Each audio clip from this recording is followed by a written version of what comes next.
저는 고도를 기다리며를 기다리며를 연출한 오경택이라고 합니다.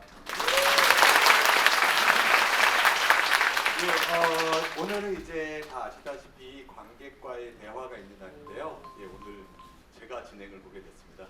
앉아서 진행하겠습니다. 오늘 오신 여러분들의 질문들을 저희가 사전에 받아서 저희가 다 살펴보고 저와 이제 배우들이 흥미로운 질문들, 재미있는 질문들을 좀 뽑아서 거기에 대해서 좀 얘기를 나누는 시간이고요.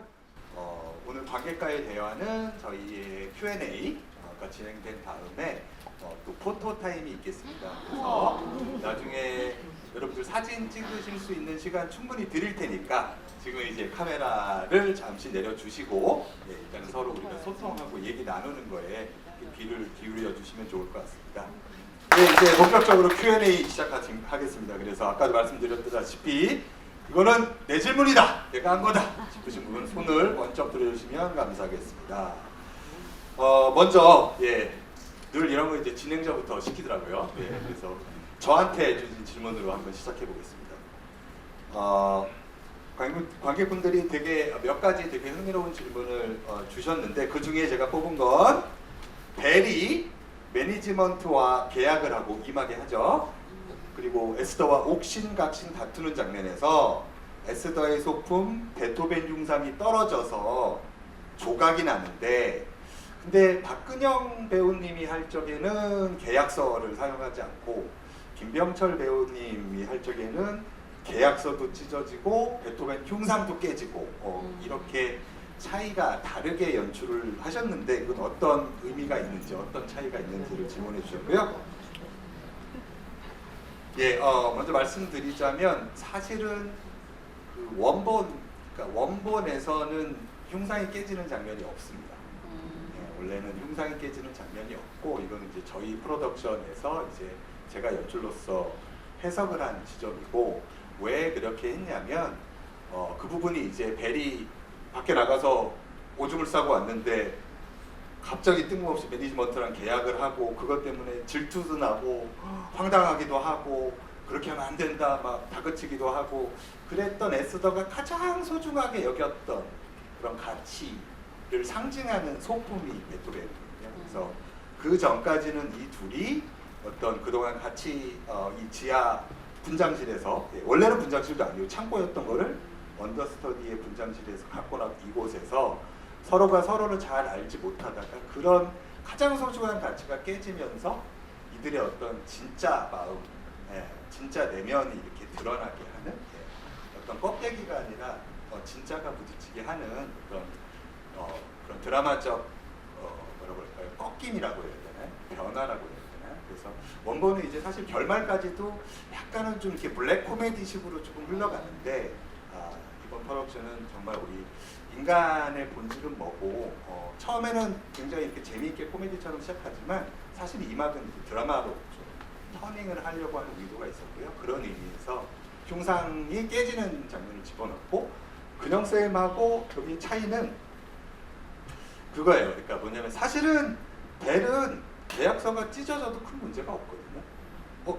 미안한데 계약서를 잊어버려서 다시 써주시면 안 돼요. 당장 내일 그 기획사를 찾아가서 다시 계약을 하면 되는 상황인데 어쨌든 내가 이렇게 계약을 했어 라는 어떤 기쁨 제가 그동안 기다려왔던 게 뭔가 이렇게 해낸 것 같은 어떤 희망이 눈앞에서 이렇게 순간적이나마 찢어져 버리는 그것과 어쨌든 에스더에게 가장 소중한 가치 흉상이 깨지는 것을 좀 등가라고 해야 되나요? 같은 좀 충격을 주고 싶어서 그런 식으로 했고 이제 근영쌤께서는 야, 이 나이 먹어갖고 그걸 가지 말라고 말로 붙잡으면 되지 그걸 굳이 뭐 이래야 되겠냐 뭐 한 말씀에 맞습니다 선생님 그렇게 하시죠. 근데 배를 붙잡으려고 하는 마음은 똑같은 마음입니다. 그런데 배우가 그것을 어떻게 바라보고 배우가 어떻게 해석하느냐 그래서 이제 연극은 이제 배우의 예술이다라는 말이 있거든요. 영화는 감독이 원하는 대로 편집을 하면 돼서 감독의 예술이다라고 얘기하고 우리가 흔히 얘기하는 TV 드라마 같은 이제 작가의 예술이다라고들 많이 말씀하시는데요. 그만큼 이 살아있는 연극 무대에서는 이제 배우가 가장 중요한 그래서 그런 배우의 해석이 굉장히 중요하다라고 할 것 같습니다. 말이 길어졌네요. 예, 비가 오는데. 자, 다음은 저희 에스더에게 질문 드립니다. 자, 방금 이 질문 하신 분 손 들어 주십시오. 죄송합니다. 저희 여기 계십니다. 네, 질문 드리고. 자, 에스더에게 질문 드리겠습니다. 에스더는 정말로 배우의 길을 선택한 걸 후회한 적이 없었을까요? 이 질문 누가 해주셨습니까?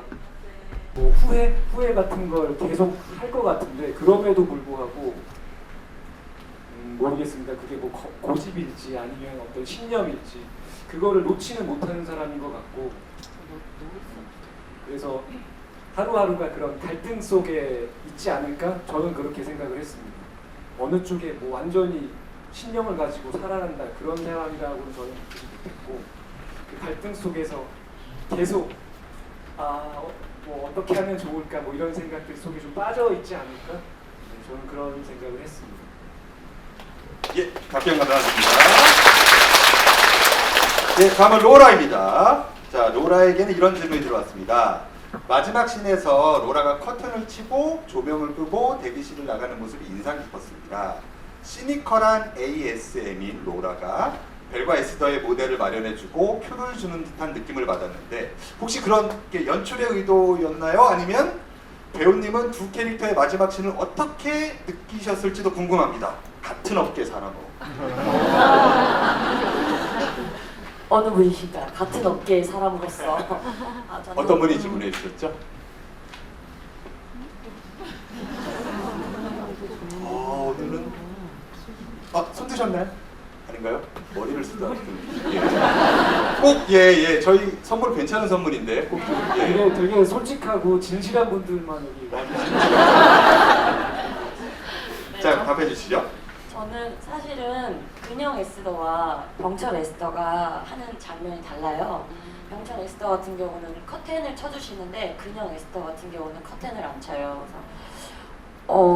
그래서 그것도 이제 앞에서 여철님이 말씀하신 대로 내가 이 나이에 말로 해야지 커튼을 치면서 뭘 예를 맡겠냐. 선생님의 존재 자체가 의미가 존재 자체 그냥 말을 그냥 하시는 것 자체가 다 모든 대사가 그냥 딱 맞는 말이거든요. 그렇기 때문에 근데 사실은 병철 에스더가 커튼을 쳤을 때 연습 때는 커튼이 없기 때문에 그걸 못 느꼈거든요. 근데 공연 중간에 커튼을 쳐다보지 않았는데 어느 순간 공연을 일주일 올리고 2주차부터 커튼을 치는데 커튼이 보이는 거예요. 근데 갑자기 매직 이러면서 무대가 샥 나오는 느낌을 제가 받은 거예요. 공연을 하면서. 그래서 이런 커튼의 효과가 이런 거였나? 라고 생각이 들게 되더라고요. 그래서 자연스럽게 이들의 무대를 응원해주고 이들이 꼭 언더스터디가 아닌 무대 위로 꼭 올라갔으면 하는 마음으로 조명을 끄고 이들의 무대를 이제 응원해주고 나가는 마음으로 하고 있습니다. 이제는 벨한테 한번 질문해 보겠습니다. 근영 에스더와 병철 에스더의 차이점이 있다면 어떤 점일까요? 이 질문 어떤 분이 해주셨죠?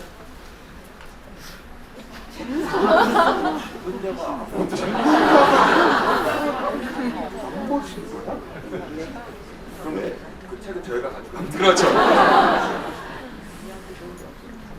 연습 때는 두 분이 정말 다르셨거든요. 네, 이제 뭐 연출님도 말씀을 하셨지만 이 원래 원본은 원작은 좀 더 블랙 코미디로만 이루어진 작품을 우리식으로 하면서 이제 연출님이 드라마적인 부분을 많이 가미를 하신 거예요. 근데 그러면서 연습이 시작됐는데 이제 근영 선생님이 거기다 드라마적 요소를 더 많이 넣으시려고 하셨던 것 같아요. 그러다 보니 이제 병철 형 같은 경우에는 원래 저희가 받은 텍스트에 집중해서 하다 보니까 이제 그 코미디적인 부분을 더 많이 살리면서 연습이 시작됐고 선생님은 드라마적인 요소를 더 많이 생각하시면서 연습이 됐는데 결과적으로는 연습이 끝나고 공연이 올라갈 때는 두 분이 굉장히 가까워져서 지금은 그런 면에서는 차이가 많이 있진 않은데 그냥 무대에서 느낌은 선생님하고 하면 박근영 선생님하고 하면 정말 선생님한테 혼나면서 보는 형이랑 하면 나이가 조금 더 많은 선배인데 약간 서로 같이 투닥거리는 느낌? 이러면서 장난도 좀 쳤다가 엉까기도 했다가 이럴 수 있는데 선생님하고 할 때는 젊어서 갔다가 삐다니까 약간 그런 약간 차이가 있는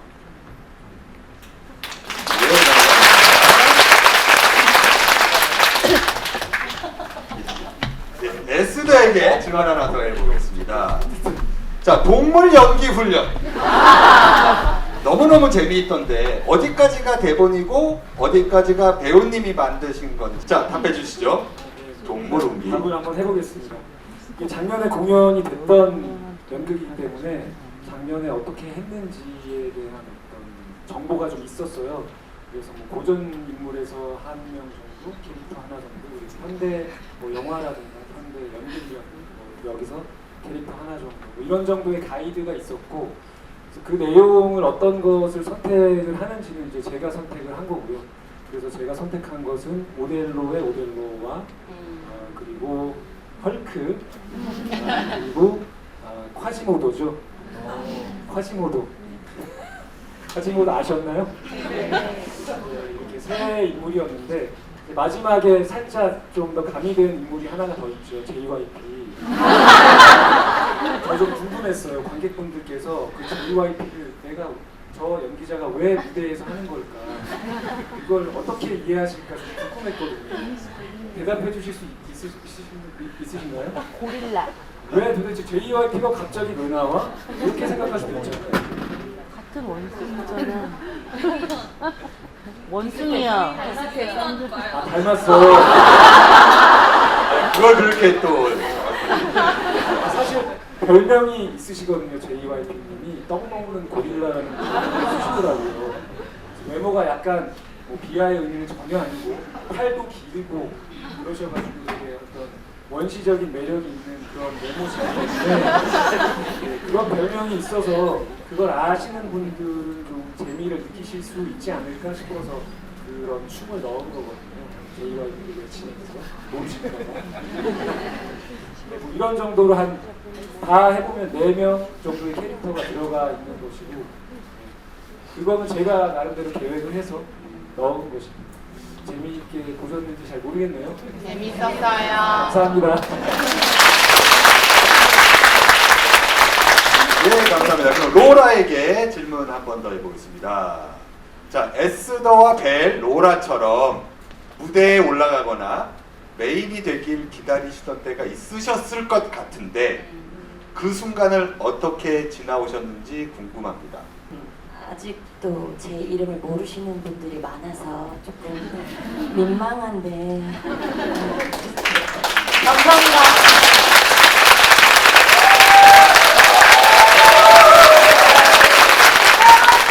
그래도 소속사는 있으십니다. 축하드려요. 근데 사실은 제가 올해 46이거든요.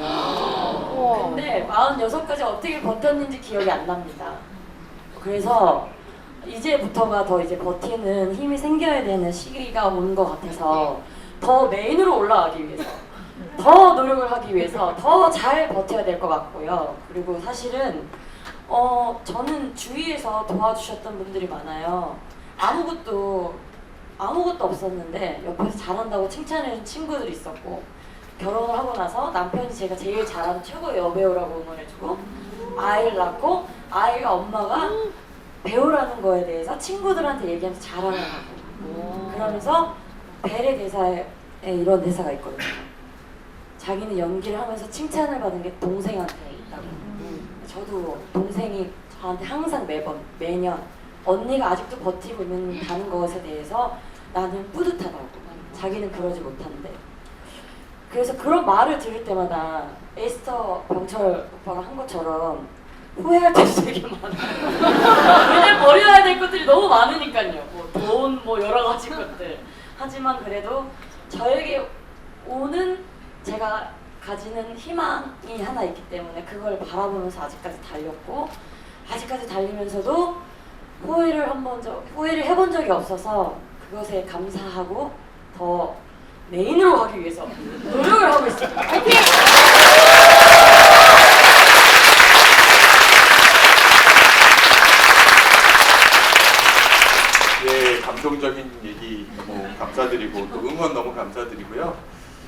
저희가 시간이 이제 마지막 질문으로 한번 넘어가 보겠습니다.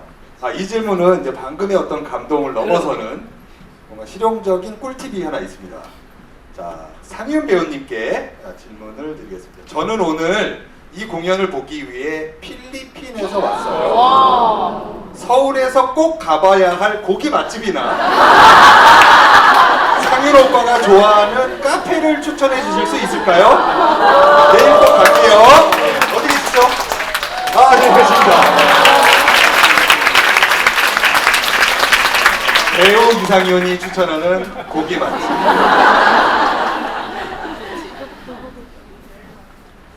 사실 동네마다 다 있는데 가볍게 이 대학로를 기준으로 말씀을 드리자면 저쪽 야구장 근처에 평야라는 고깃집이 하나 있습니다. 거기가 1등이죠. 1등입니다. 첫 판만 구워주시고요. 첫 판에 구워먹기 어려운 목살을 항상 드셔야 되고요. 추가분부터는 제가 구워야 돼서 한번 가보시면 굉장히 맛있습니다. 카페도 곳곳에 있는데 여기 대학로에 오면 제가 좋아하는 데는 좀 동숭동 커피라고 좀 위쪽에 올라가면 있는데 거기가 소장님하고도 친해서 얘기하는 건 아니고요. 되게 다양한 직접 커피를 붓는 분이셔서 다양한 맛의 커피를 즐길 수 있고 공간도 굉장히 매력이 있고 거기 한번 가보시면 너무 감동스러워요. 네, 감사합니다.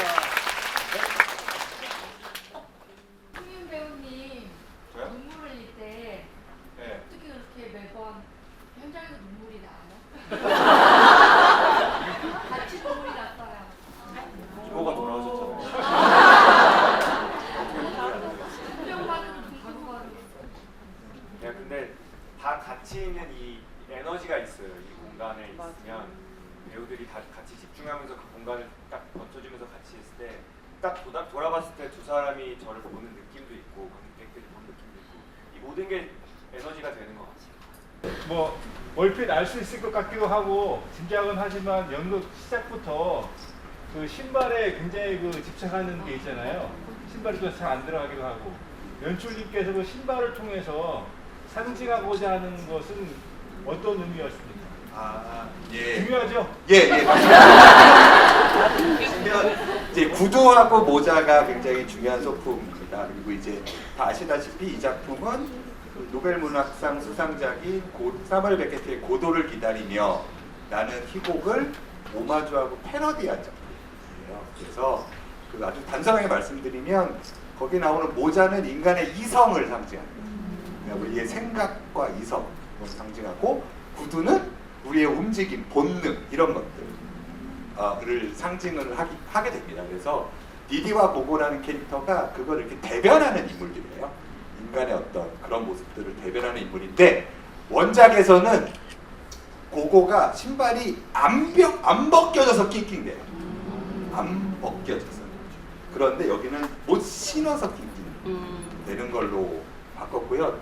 또 사실은요 구두가 아니라 이 작품을 쓴 원래 이거는 조끼. 원래는 조끼가 안 맞아서 이렇게 오래된 그 삼류 배우가 언더스터디가 이제 살이 이렇게 쪄서 조끼가 안 맞고 낑낑낑낑 되는 게 원래는 이제 원작인데 그거보다는 이게 고도를 기다리며를 오마주한 거라면 구두와 모자를 써야 되지 않겠다는 생각에 사실 구두를 바꾼 거예요. 네, 그렇게 보시면. 저희 이제 컨셉 타임 갖도록 하겠습니다.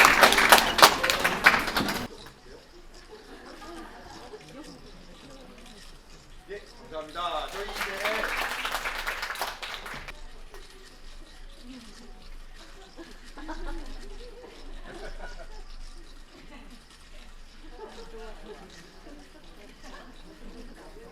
예, 감사합니다. 이것으로 저희 관객과의 대화 마치겠습니다. 오늘 비 많이 오고 있는데 조심히 안녕히들 돌아가십시오. 감사합니다.